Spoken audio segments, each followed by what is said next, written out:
Good evening, my name is Priscilla Cox, and this is vlog number 3, reading and the group project.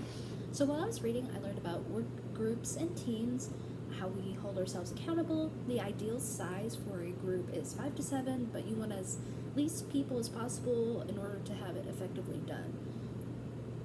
Because usually when there's more people, there's more time discussing and less time actually coming to a decision, and you're not as cohesive because you have to communicate with so many people and there's so many instances possible miscommunication.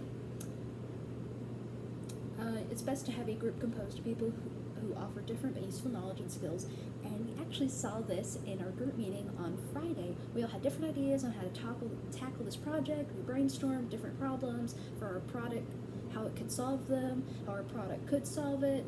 It went from a magic button to a really cool sci-fi techy database with like scanners and like a cop kind of film way we're filming it. It was really cool. We had all different ideas for the testimonials, and the project outline really benefited from having all 5 of us. Even the member Jolton, who came in later, he added a whole bunch to the group. And so we had like a really solid group goal. It was just really cool. We held each other accountable. Like when one of us was getting off topic, Brendan would rein us in and try to keep us on time.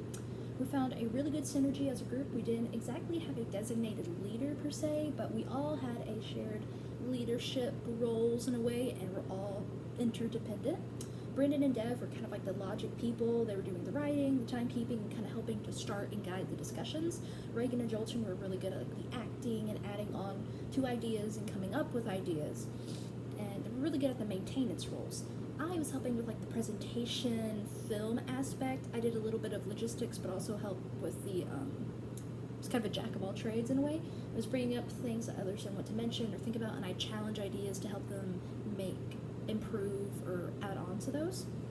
So now for the key aspects of the infomercials.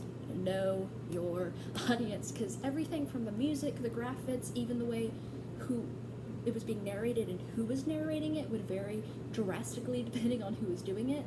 Also, they were all trying to sell more than one product. It wasn't just the product they were advertising. It was also like, you can buy this, and also have this for the low price of blah, blah, blah.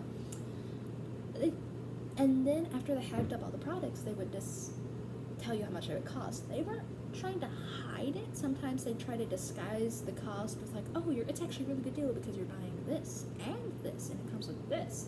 Or they would put like a shiny new graphic or infomercial, so you didn't really think about the actual price. You're like, oh wow, this actually seems cool because this person is saying it's really good.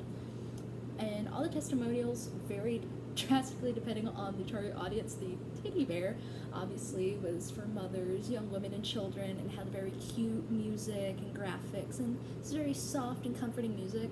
The microphone and the butt wiper one all tried to appeal to a general audience, so all the testimonies were from different races, ages, and genders. And then the carpet slider was heavily directed toward children, because you could see the videos of children like sliding and all these really cool graphics, and the guy was like talking like this, like whoa, cool, radical kind of thing. So yeah, that's kind of my key takeaways for this week. Thank you for listening.